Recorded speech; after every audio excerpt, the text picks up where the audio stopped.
21 अक्टूबर 2025 का दिन जापान के इतिहास में सुनहरे अक्षरों में दर्ज हो गया।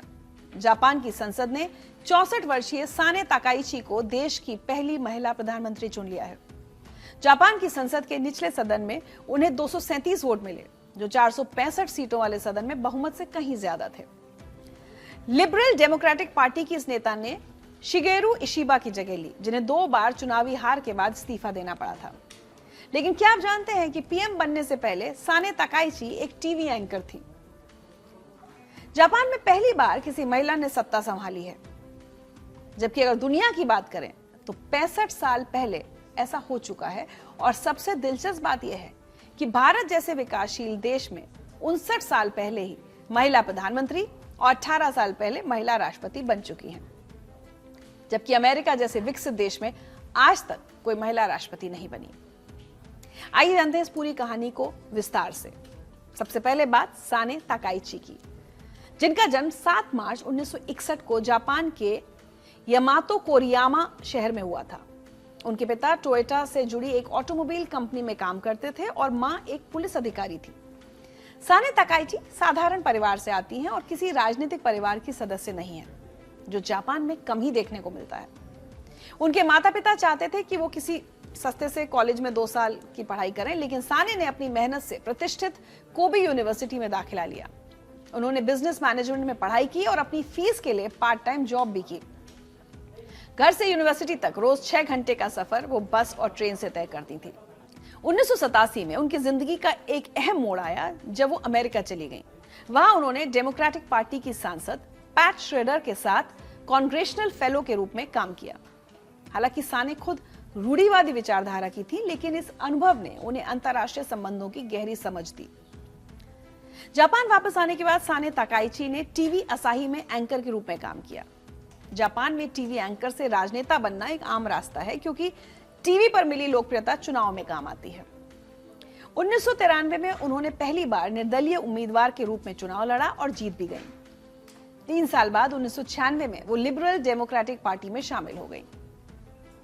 साने ताकाइची को उनके राजनीतिक करियर में सबसे बड़ा सपोर्ट मिला पूर्व प्रधानमंत्री शिंजो आबे से, जिनकी 2022 में हत्या कर दी गई थी। आबे के कार्यकाल में साने ने 2014 से 17 और फिर 2019 से 20 तक minister for internal affairs and communications का पद संभाला। ये किसी भी राजनेता के लिए सबसे लंबा कार्यकाल था। साने ताकाइची को जापान की आयरन लेडी कहा जाता है, क्योंकि वो ब्रिटेन की पूर्व प्रधानमंत्री मार्गरेट थैचर की बहुत बड़ी प्रशंसक हैं। वो अति रूढ़िवादी विचारधारा की हैं और राष्ट्रवादी नीतियों का समर्थन करती हैं। उन्होंने प्रधानमंत्री बनते ही घोषणा की कि वो वर्क लाइफ बैलेंस को त्याग देंगी और जी तोड़ मेहनत करेंगी। अब सवाल यह है कि दुनिया में पहली बार कब और कहां कोई महिला देश की प्रमुख बनी, तो इसका जवाब है 21 जुलाई 1960। इस दिन श्रीलंका में सिरिमावो बंडारनायके दुनिया की पहली महिला प्रधानमंत्री बनी। ये वो दौर था जब महिलाओं को वोट देने का अधिकार भी कई देशों में नहीं था। उसके बावजूद एक छोटे से देश में इतने बड़े पद पर पहुंचना अपने आप में बहुत बड़ी बात थी। सिरिमावो बंडारनायके राजनीति में तब आई जब 1959 में उनके पति सोलोमन बंडारनायके की हत्या कर दी गई। उन्होंने अपने पति की श्रीलंका फ्रीडम पार्टी का नेतृत्व संभाला और 1960 के चुनाव में जबरदस्त जीत हासिल की। उन्होंने समाजवादी नीतियों का समर्थन किया और 3 बार प्रधानमंत्री रहीं। 10 अक्टूबर 2000 को उनका निधन हो गया। इसके बाद दुनिया भर में धीरे धीरे महिलाएं सत्ता में आने लगी। 1966 में 49 वर्ष की उम्र में इंदिरा गांधी भारत की प्रधानमंत्री बनी और वो कुल मिलाकर 15 साल से ज्यादा इस पद पर रहीं। 1969 में इजराइल में गोल्डा मेयर, 1979 में ब्रिटेन में मार्गरेट थैचर, 1988 में पाकिस्तान में बेनजीर भुट्टो, 2017 में न्यूजीलैंड में जैसिंडा आर्डर्न प्रधानमंत्री बनी।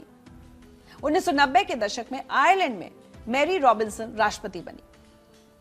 आज 2025 में दुनिया भर में कई देशों में महिलाएं नेतृत्व कर रही हैं। जॉर्जिया मेलोनी इटली की प्रधानमंत्री हैं। मेक्सिको में क्लॉडिया शेनबॉम राष्ट्रपति हैं। आइसलैंड में क्रिस्त्रून फ्रोस्टरडोतिर प्रधानमंत्री हैं।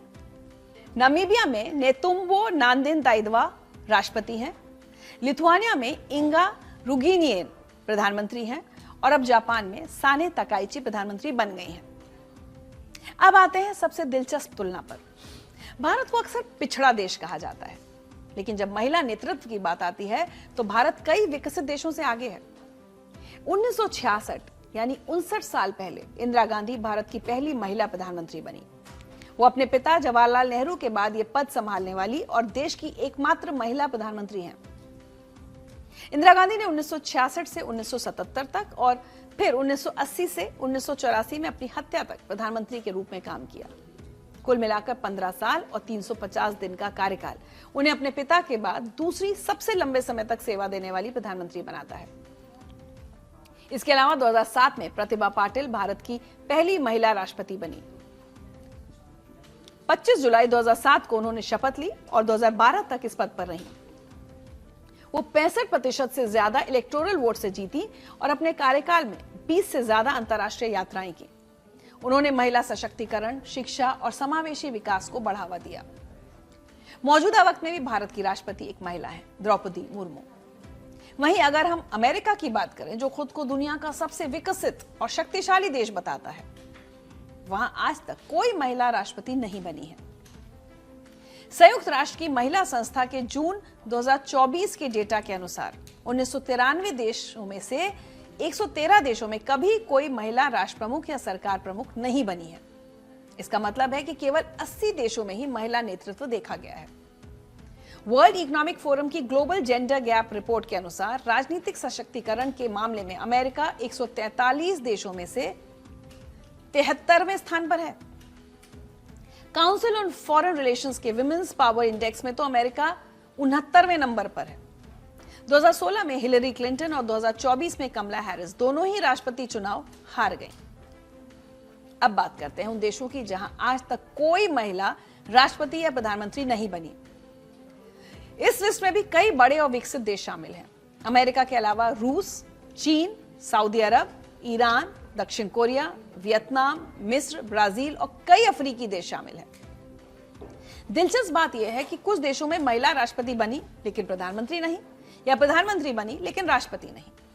उदाहरण के लिए ग्रीस में 2020 में कैटरीना साकेलारोपोulou राष्ट्रपति बनी, लेकिन कभी कोई महिला प्रधानमंत्री वहां नहीं बनी।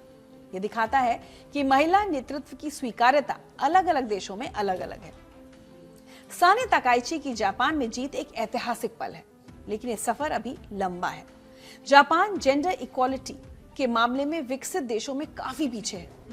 साने खुद रूढ़िवादी विचारधारा की हैं और उन्होंने समलैंगिक विवाह और महिलाओं के अलग सरनेम रखने का विरोध किया है।